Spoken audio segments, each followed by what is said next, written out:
stay one night near campus, then travel to San Diego County for several days.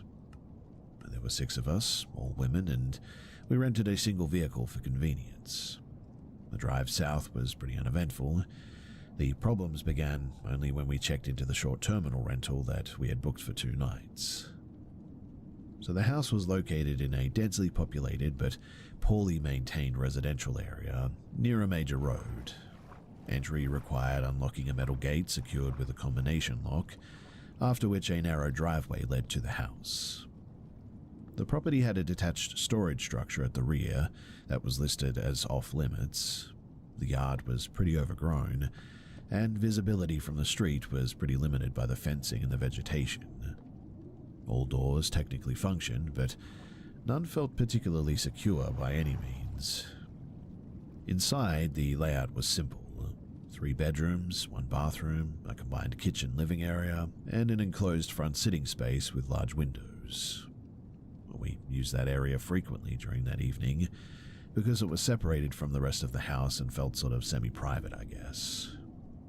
Now, on the final night of our stay, something occurred that we initially dismissed as background noise. You see, while we were sitting there near the front of the house, we heard a sort of metal movement near the gate, consistent with a chain or maybe a latch being disturbed.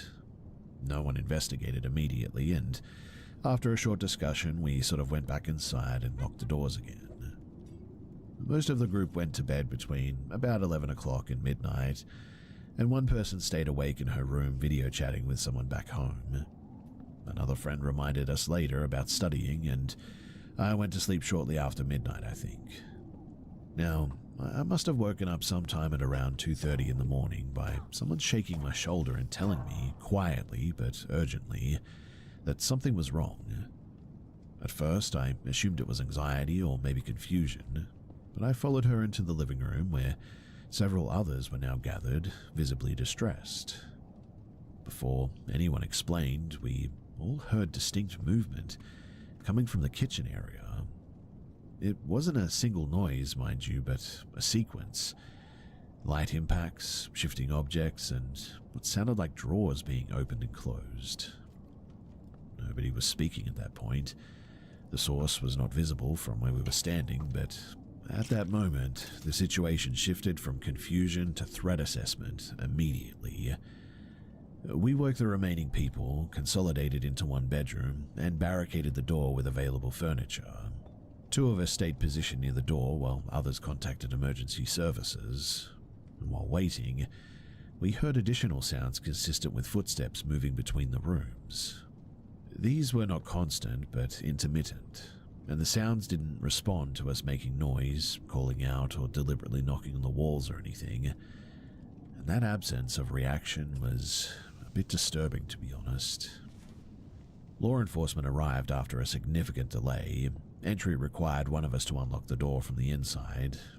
The officers conducted a brief sweep of the interior and stated that they found nothing. Their inspection appeared limited, and they initially declined to check the yard or detached structure, but after insisting, they performed a cursory exterior check and no forced entry was identified. No items were reported missing, and the officers suggested that the possibility of an animal or maybe just misinterpretation, and they left. None of us accepted that explanation, though, and within an hour we decided that we should leave. So we packed quickly and we began driving back north before dawn rather than staying another night, and no one slept during the drive. In the days following, we attempted to sort of reconstruct the timeline and maybe identify some plausible cause. The most likely explanation remains unauthorized. For the record, I just want to say that I'm not speculating about motives beyond what was actually stated directly here, and I am avoiding assumptions that cannot be supported by observable actions. So, in October of 2023, I was a university student living somewhere abroad, temporarily based on the outskirts of this place. At the time, I had limited financial resources and was also trying to relocate due to my family-related constraints. My bank balance was effectively depleted at this point, and I was actively searching for either a room rental or a shared living arrangement within a strict budget. Because of this, I relied on a popular housing and roommate platform that allows direct messages between users. I responded to an advertisement offering a room at a price well below market rate. The initial contact was with a man who claimed to be helping an older woman rent space in her own home. Our conversation focused on my financial situation and timeline, and shortly afterward, he gave me the woman's phone number and suggested that I contact her directly. That same evening, I spoke with the woman. The discussion shifted quickly from housing logistics to personal questions. She asked about visitors, relationship history, sexual experience, and religious beliefs. These questions were framed sort of casually, I guess, but their relevance to housing was pretty unclear to me at the time. I dismissed this as inappropriate, but not necessarily dangerous. And given my urgency to find accommodation too, I sort of brushed it off. She later told me that she had already chosen another tenant, but suggested that a friend of hers sometimes helps students in similar situations. She described him repeatedly as generous and supportive. She provided his contact information and continued to emphasize his reliability. The man contacted me shortly afterward too. He owned a small tailoring and repair shop in the city. He proposed meeting in person to discuss a potential apartment and suggested that I stop by the shop the following afternoon. Although this raised some concerns for me, my lack of alternatives really influenced my decision to agree here. So, I arrived at the shop at around 3:30 the next day. The man appeared to be in his late 60s. The shop was cluttered, poorly lit, and disorganized. He spoke at length about his personal history and positioned himself as someone who regularly assisted young women with housing and also finances.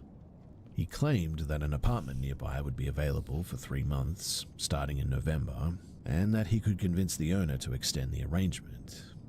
He added, though, that I would likely need to share the apartment with another woman to keep the costs low.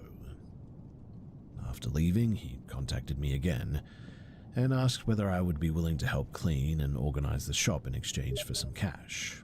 He framed it as informal work, and I agreed, given my financial situation. When I returned a few days later, I spent several hours cleaning storage areas and folding clothing. The environment was pretty unpleasant, and the conversations remained pretty much one-sided, with him discussing personal relationships and unrelated anecdotes.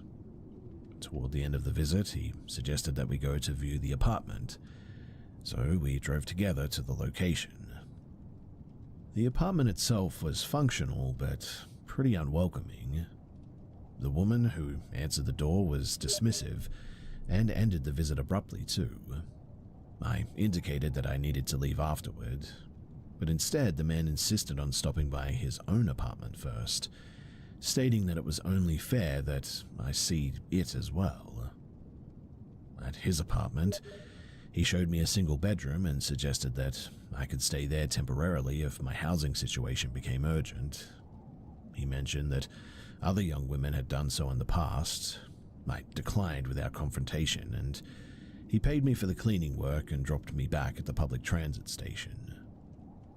Over the following week, I avoided further contact, and when he continued messaging me about work and housing, I told him that my situation had changed and that I no longer needed assistance, and despite this, he persisted.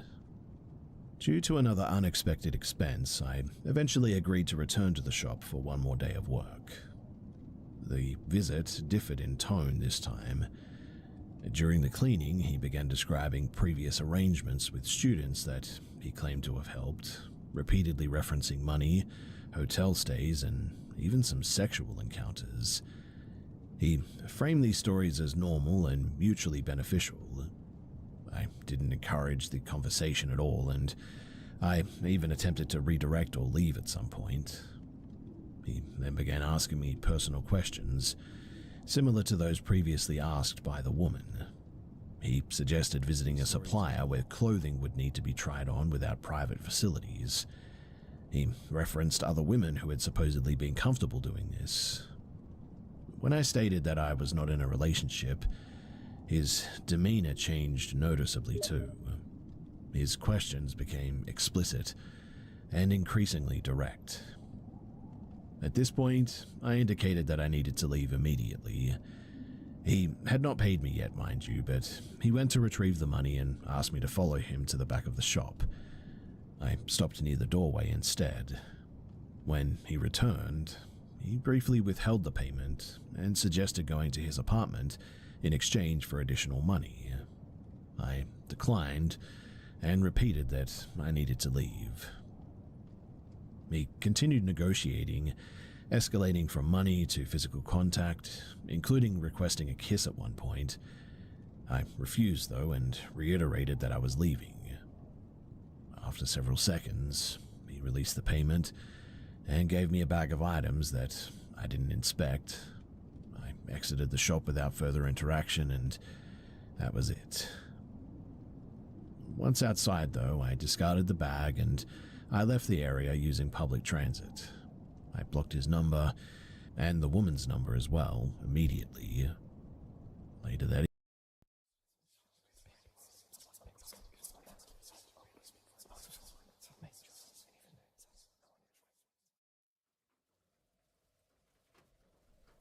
When I was around 11 years old, my family and I had just moved from Tennessee to Texas as my dad was working out a deal for a new job. My brother and I, we were homeschooled at this time, which meant that we could move in with my aunt and uncle with no problems relating to finding a house in a good school district. My family was pretty close back then too, and all of the cousins got along just fine. But we loved to do everything together, especially me and my female cousin Peyton. My immediate family, meaning me, my mum, my dad, brother and sister, had spent the past 7 years without a jack-in-the-box. Yeah, it was terrible too. But we were all born in Texas, so we loved it, but living in Tennessee, we had to go without it. Now, a particular night, however, all of our parents had gone out to dinner and told us very specifically to not leave the house. Well, we were to lock the doors after they left and play games or something. You might be thinking that this is now becoming about an intruder, but I promise that this is 10 times more bizarre and I still have no idea what happened. So after the parents left, all of the cousins got together and we decided that we wanted ice cream and candy. Not that this is that important, but I remember Ben and Jerry's being the main target. So we devised a foolproof plan to sneak out and acquire the goods. Well, we thought it was foolproof. My older sister, the driver, my cousin Peyton and I, we all loaded into my dad's car that was left at the house and off we were to get some food. We shouldn't have even left, to be honest, but kids do stupid things, right? So on our way to the store, we get the snacks. We decided that Jack-in-the-Box sounded much better than some sugar, so off we went. And as we pulled up to the drive-thru, we decided that it was about 3 cars too long, and that we should just go inside and order instead. And that was a big mistake. When we stepped inside, there was one girl in this restaurant. She was short with a small figure and wearing winter clothes, so she looked completely ready for an outing. The girl asked the cashier for a water cup, and proceeded to fill it with either Sprite or some other soda. I remember the guy at the register sort of looking at her, extremely confused, but it was a late night and he couldn't care less, I'm sure. When she finished filling up her cup, she drank it extremely quickly and started to turn around to throw the cup out and leave. Now, I have an awful memory, but I will never forget her eyes being wide open as if she had seen something scary. At this point, we had been standing at the entrance doors for the entire interaction, just sort of watching, for whatever reason. We were just nosy kids, I suppose, but as she was walking out, I looked down and noticed that she was gripping a large butcher's knife. And you guys, this thing was huge.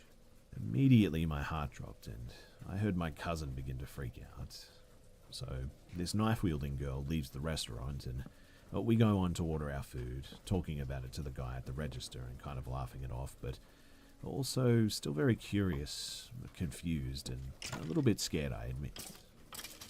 As we leave with our food, we see the girl crossing the street to the CVS. Now, it was kind of late, but there was still a good number of cars driving on this road at the time. She didn't look either way, just crossed with ease as if invincible. But we brushed it off and assumed that she was just doing her own thing. After a while of eating some tacos and talking about how fun it was to be out without permission, we saw maybe a dozen police lights start to enter the CVS parking lot. Like I said before, we were pretty nosy kids, so we decided to do what any nosy person would do and investigate. We drove over to the CVS and we were stopped in the parking lot by an officer to be asked a couple of questions. My memory gets a bit hazy here, but I do remember that it was a problem because my cousin and I were both minors at the time, technically. Something about being minors and involving ourselves with the police was actually a problem. So they asked us a couple of questions, and I just remember my sister and cousin explaining that we had seen a girl wielding a knife in the Jack-in-the-Box across the street. But with that, they eventually let us go and we hurried back home. A little bit later that night, when everyone, parents included, were winding down for bed, our mothers called the three of us into one of the rooms in the house to talk about something. I don't think any of us really realized that they knew about what we did.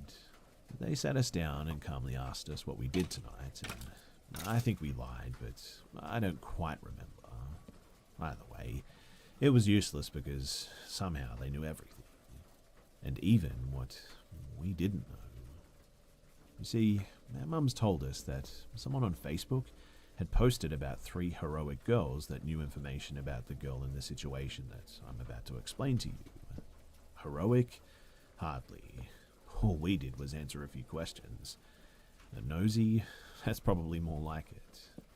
But they told us that this girl had entered the CVS and grabbed a woman by the hair and proceeded to hold the knife to her throat for like several minutes before the police could show up. Apparently, people had tried to get her off, but it was useless. After all, she did have that weapon. The girl was apparently screaming and just being very aggressive, but as that was many years ago, I don't really remember too many details. All I do remember is that it was a really scary situation for a lot of people. And to this day, I often think about how easily that could have been one of us with a knife to the throat in Fort Worth Jack-in-the-Box, or how easily someone could have been hurt, or maybe even worse. Anyway, I'm just glad that everyone got out of that situation unscathed, and I'm really glad that nothing happened to us that night.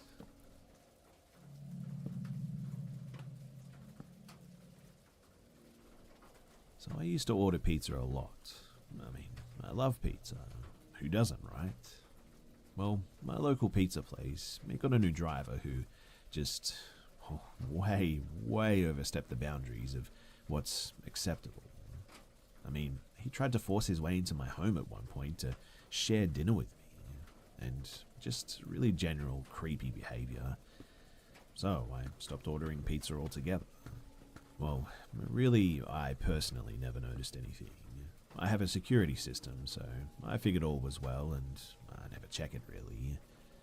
But about 2 months after the pizza incident, I hear scratching at the side of my home. I figure that it must be an animal. I do live outside the city, so there are animals here looking for a place to nest. There was also a big fresh coating of snow, and it was cold, so I can only imagine that something is looking for a way in to be warm. So I do what I usually do. I let my dog out. He's huge, like 120 pounds, King Shepherd and Marima, and he just bolts out the door. Again, not totally unlike him when there's an animal outside. But about 15 to 20 seconds later, I hear screaming and swearing, then screaming in pain and terror. I scream for my dog to come back, and he does. He's a good boy, and I call the police. Well, they do a search of the outside of the house, and what they find is blood, like lots of blood, and pry marks at the side of my house. We go through the footage of my security system, and And sure enough, there's a person who's trying to force the window open. My dog charges him and tears at his butt and gets his leg pretty bad too, until I call him back and he gets up and limps off of my property. Well, at the front of my property, the entrance to my drive, I also have a camera. It's pretty well hidden. And I get the guy going to his car and also his plates, and the cops take it and they go to the hospital. Apparently, there was a lot of blood, and whoever this person was, they were definitely going to need medical attention. Well, the police eventually find this guy, and apparently he says to them, "Oh, I was just trying to surprise my girlfriend and I fell." But I'm a widow, and honestly, I never plan on dating again for the rest of my life. They came back to my house, tell me this, and show me a picture, and sure enough, it was the pizza guy. The most disturbing thing is that they eventually searched his car and they found rope, duct tape, a camera, and a knife in his car. I hear a lot of stories on here about stalkers and whatnot, and a lot of people blow it off as not a big deal, but really, you should take it seriously because you never know who might be watching.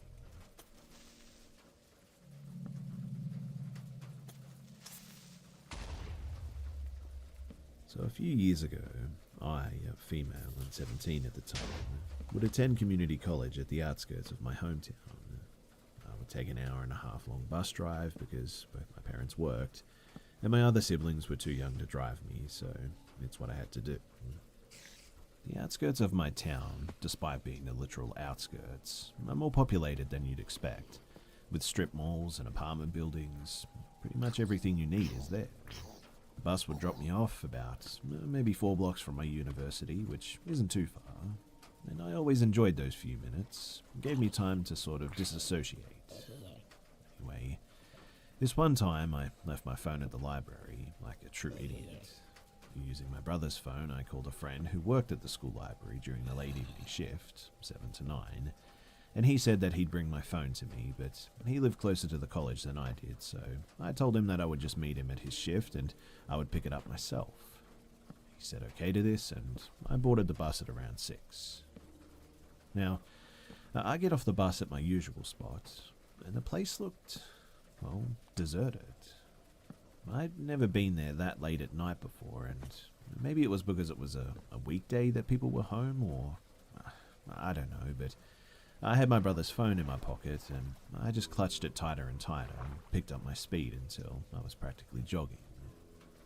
I'm nearing to a corner when a flash of light goes off to my right. There in the shadows is a really slimy, grimy-looking man. He's balding with a tourist shirt unbuttoned halfway, showing off his chest hair. And he was wearing sunglasses at night, was wearing some sort of gold jewelry, and was probably borderline morbidly obese. Just picture the word sleazy as a person, and you probably have it. Most importantly, he had just taken a picture of me. In the instant that I saw the flash go off, I knew it was coming from his phone too. Now, I think it's important to understand our positioning for this. So, he was pressed against a building to my right. Right at the corner, I had to turn.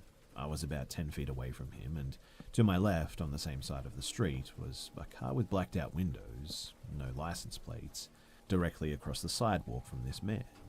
The car was parked with the driver's seat facing me, so that meant that it was on the wrong side of the road, because Americans drive on the right side, as opposed to the left. Now, I had slowed down at that point as I began to debate my next move. Cross the street and continue walking, make a break for the school, turn 180 and leave my phone at the library, or approach the potentially dangerous man. In the end, I probably did the stupidest thing possible and approached the man. I'm not going to sit here and give you street advice or anything, but maybe just don't do what I did. I'm alive, but I was definitely lucky. Anyway, I demanded to know what he was doing, and he looked sort of taken aback by that question. I could see his brain sort of short-circuiting because this tiny young girl was red in the face, demanding to know what he was doing. He eventually sputtered out about how he was just standing here. I said. "No, I saw you take that picture of me, man." And his face immediately fell. He started saying, no he didn't, he hadn't done that. Why would he want a picture of me? I had imagined it. At this, I asked to see his gallery, which, I know, is extremely risky, because who knows what I would have seen, and getting close to the guy like that was crazy, but it's what I did. He slowly pulls up his gallery, and as it's opening, I see a blurry picture of me in the distance. To be honest, I didn't think that I would get that far. Granted, I had been running on adrenaline during our whole interaction, but this really made me pause. I told him to instantly delete it, but then a door slammed shut, and I just knew that it was that parked car across the road. My brain cleared up very quickly, and I hightailed it quickly to the school. But as I was running, I could hear a single pair of footsteps behind me. I sure as heck wasn't about to turn around, though, and check out who it was. But the car started at some point. They would have had to have done a U-turn on a relatively narrow street just to be able to follow me. And, to be honest, I think that's what saved my life that night.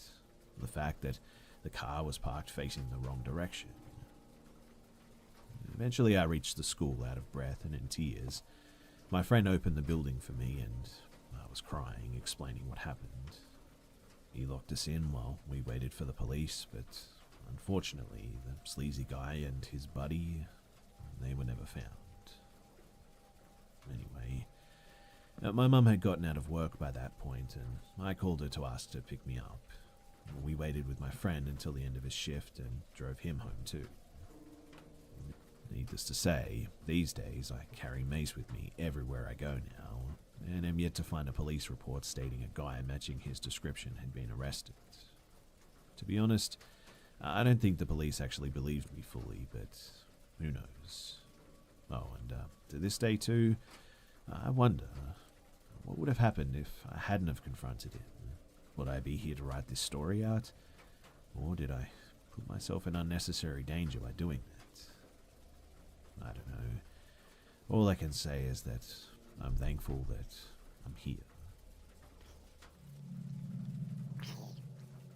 So about 2 years ago, my little cousin Jaden was 4 years old, and her family moved into a new house and started renovating it. Everything was fine too for a while until one day Jaden, out of pretty much nowhere, just started telling her mum how she could see 2 kids in a room. And if that wasn't creepy enough, the kids had no face. I guess it either looked smeared or just blank or something, and they also had no arms apparently. My aunt was creeped out, obviously, but she kind of brushed it off and thought that maybe it was just imagination. My cousin started bringing them up more and more, though, telling more and more details about them. One was a boy and the other is a girl. They told her that they wanted her to play with them. Jaden said that they were nice to her, but then they started to scare her. I would have been scared from the beginning, but whatever. But she would wake up in the middle of the night screaming because she was so frightened by them. My aunt didn't know what to do. My cousin would be playing, and when my aunt asks what she's doing, she would just say playing with the kids. I guess that they were only mean sometimes. And it still gets a little more creepy. So, besides there being 2 faceless and armless kids in her room, there was also an old man with a cowboy hat and cowboy boots, as she explained him. And this man was a mean man, and Jaden was very scared of him. She said that the 2 little kids were also scared of him, but the thing is that the man was only allowed on the porch. He wasn't allowed to come inside since he was so mean, so as long as my cousin was inside, she felt okay. And one night, the family was eating dinner, and they started to hear footsteps outside on the porch. The door is right beside the table, and my uncle went to see if somebody was out there. He came back and said that he didn't see anything, but Jaden, with a very straight face, was just like, "It's the mean man. He's standing at the door watching us, Dad." Of course, my aunt and uncle were freaked out, like, what the heck just happened? But then she said, "It's okay, he can't come inside." That was a span of about 6 months. and a few months later they moved, and Jada never talked about the kids or the old man ever again. Quite honestly, too, I'm not even sure if she remembers it, but I don't want to ask. I'm pretty sure that it was very scary for her at such a young age. And my aunt did some research about the house and saw an old man who wore cowboy boots and a cowboy hat, used to live there, and actually died on the property. She could never find out about the kids, though, which was really strange. My cousin has a few more creepy experiences too, so if you like this story, then be sure to leave a comment in the comment section below, and I'll see if I can get them for you. But for now, I hope you enjoyed.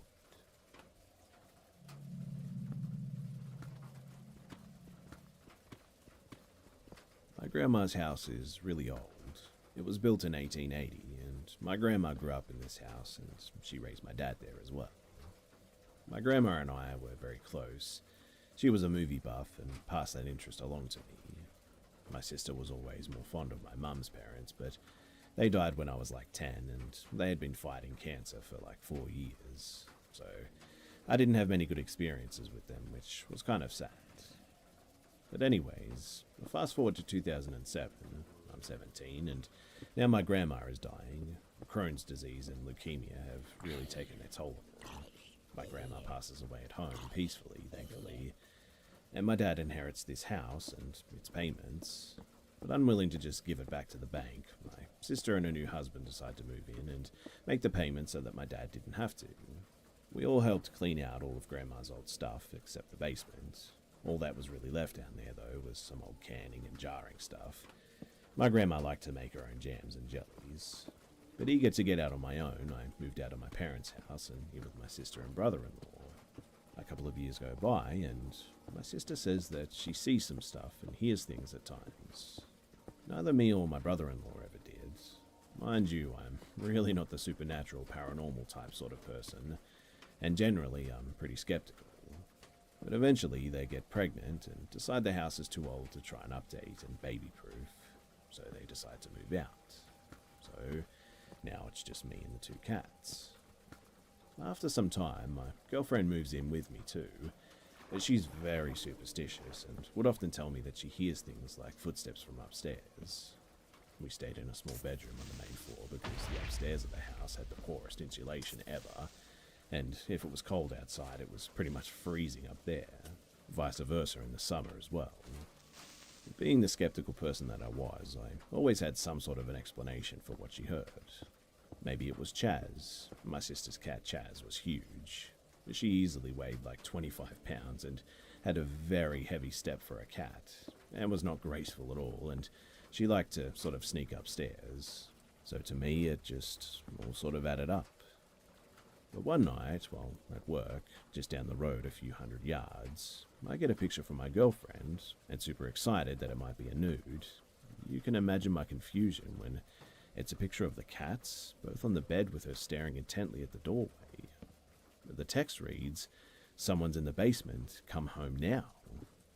I work so close to home that I couldn't even hit 60 miles per hour before I got to the driveway, but that didn't stop me from trying that night though. The house has 2 doors, the one in the front that we never used and the one in the back that we always used. The one in the back led into the house and into the basement though, so I used the front door and I went into the room, quickly retrieved my .45 from the closet and told her to call the police. It was a short walk from the bedroom to the stairs to the basement, but the combination of fear and adrenaline made it feel like hours to get there. All the while, I could hear this menacing racket downstairs. It sounded like someone was frantically searching for someone, or maybe an animal that got in there somehow and was desperately trying to escape. The commotion was just so intense that I could feel it in the floor, in fact. Whatever was happening down there was super messed up, and I did not want to be dealing with this. But I finally made it to the upper landing, and the lights in the stairs in the basement were already on.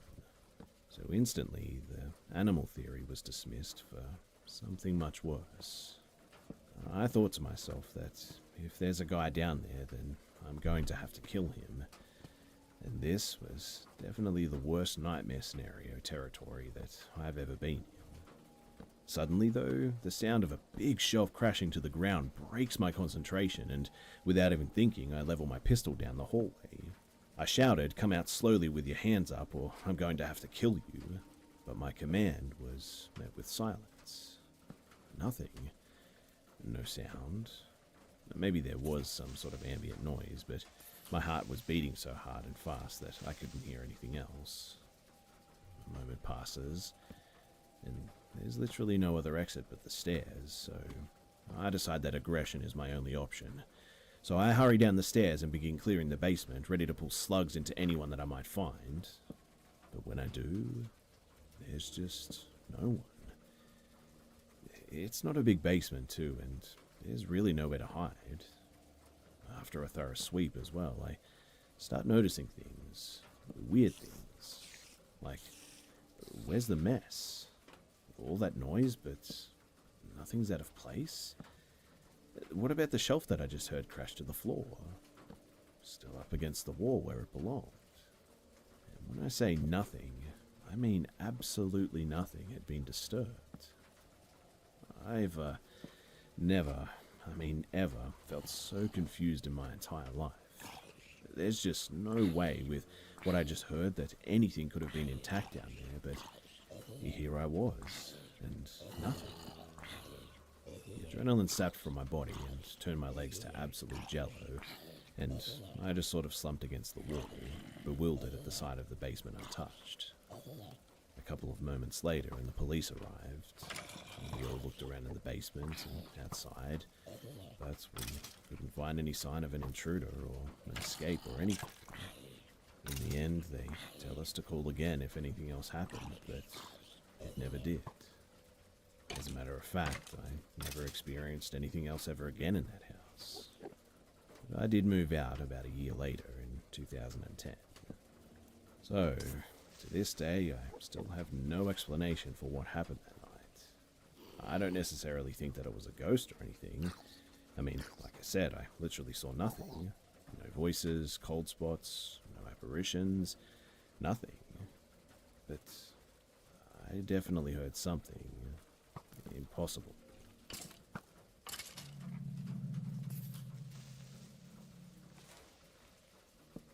So my friend Marissa and I hang out every now and then, and a couple of months ago, I went to see the newest Star Wars movie with her and her new boyfriend, John. Marissa's a nice girl, and John was a pretty dorky but nice guy. But we talked about the movie after we saw it, and he got really into discussing it. Honestly, I didn't even get any bad vibes off of him for that short of time that we met. But a few months later, I'd met up with Marissa, and I ask if she's still dating John. She says no, and then tells me why. And this is what she said, almost verbatim. Yeah, so me and John were just hanging out in my room one night, just watching a movie or whatever. I was looking at my phone, and out of the corner of my eye, I see him fidgeting a lot, like really restless. He keeps shifting around and looking at me, so I ask him what's wrong. He doesn't want to tell me. He's like, nothing, but doesn't stop acting weird. So I call him out on it and ask him what's going on. And then he says to me, "Listen, I have this fantasy about you." We'd had sex before, so I didn't think it was that weird, but then he said, "I want to drag you out into the woods and tie you to a tree. Then I want to rape you and cut off pieces of your flesh." He started breathing heavy when he said this, like just talking about it was turning him on or something. And this was literally days before we were supposed to go camping with my family. But I kicked him out right there and then, and I told him to never talk to me again. But for weeks after that, I could see him driving past my house sometimes, and I was so scared that he was going to try and get me somehow. I know that people have strange fetishes sometimes, but this wasn't something that he wanted to do with her. This was something that he wanted to do to her. Anyone who's seen any true crime media knows a good warning sign when they see one. And I'm afraid that the next time that I see him, it might just be on the news.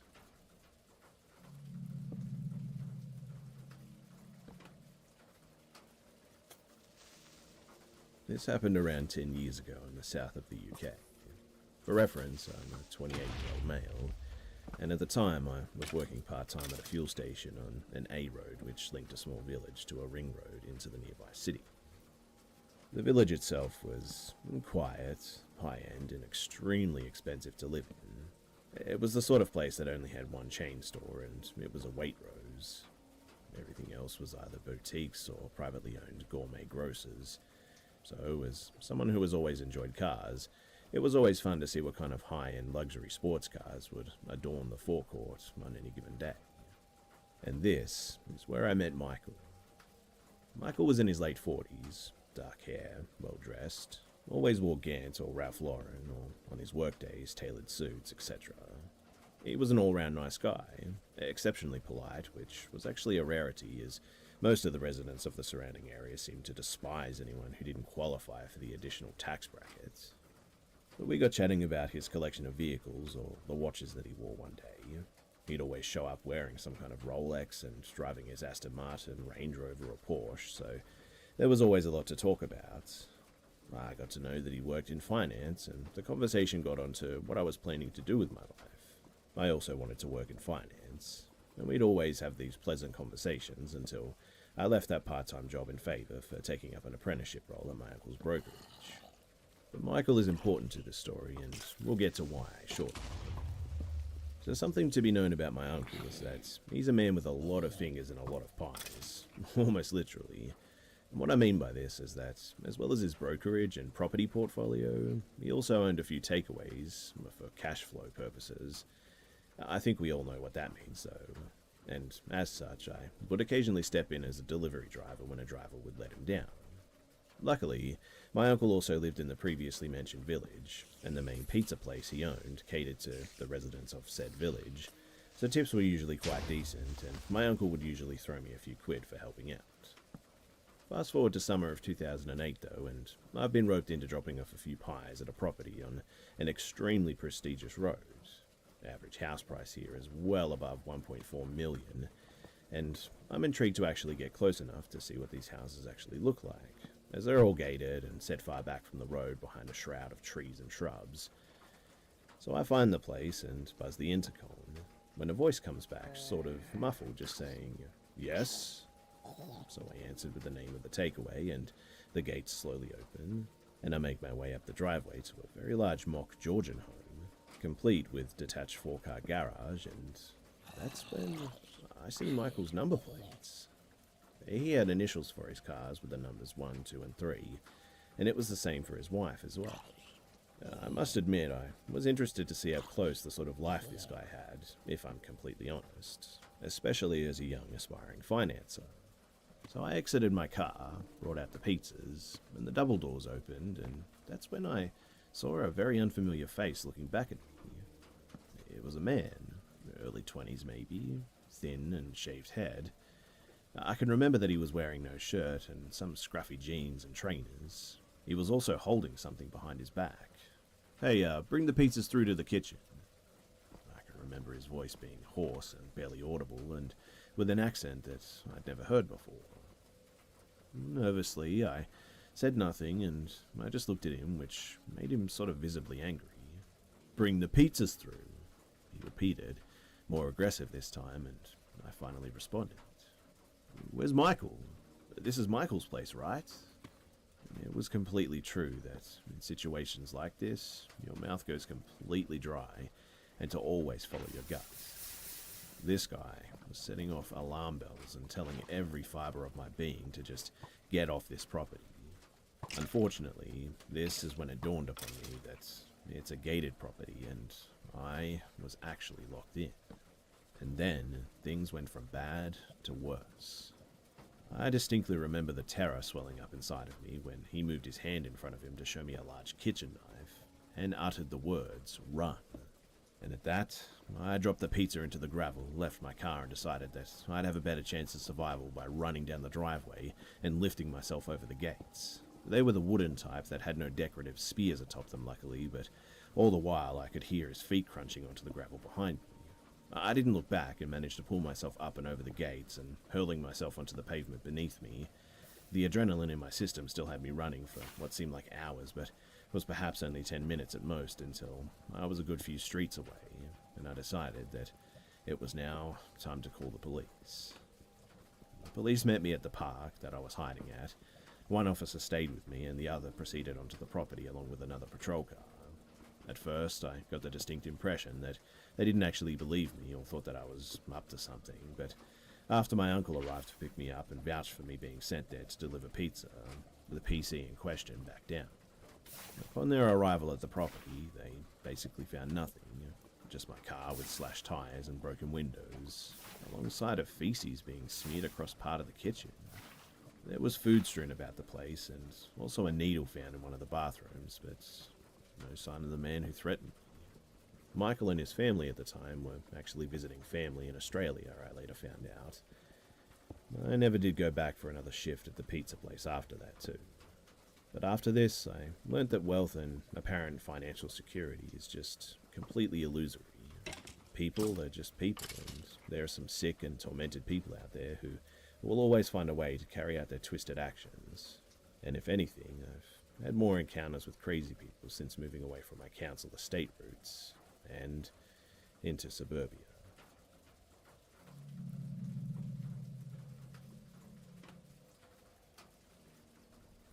As a bit of a warning for you guys, this is going to be a very long one.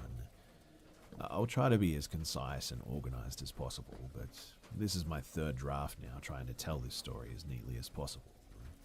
There has been so many different events and there's lots of details to comb through. But the reason that I'm sharing this is to, well, share my experience. But I guess also to possibly seek advice. This has reached a bit of a breaking point that has left me scared and ready to possibly seek help.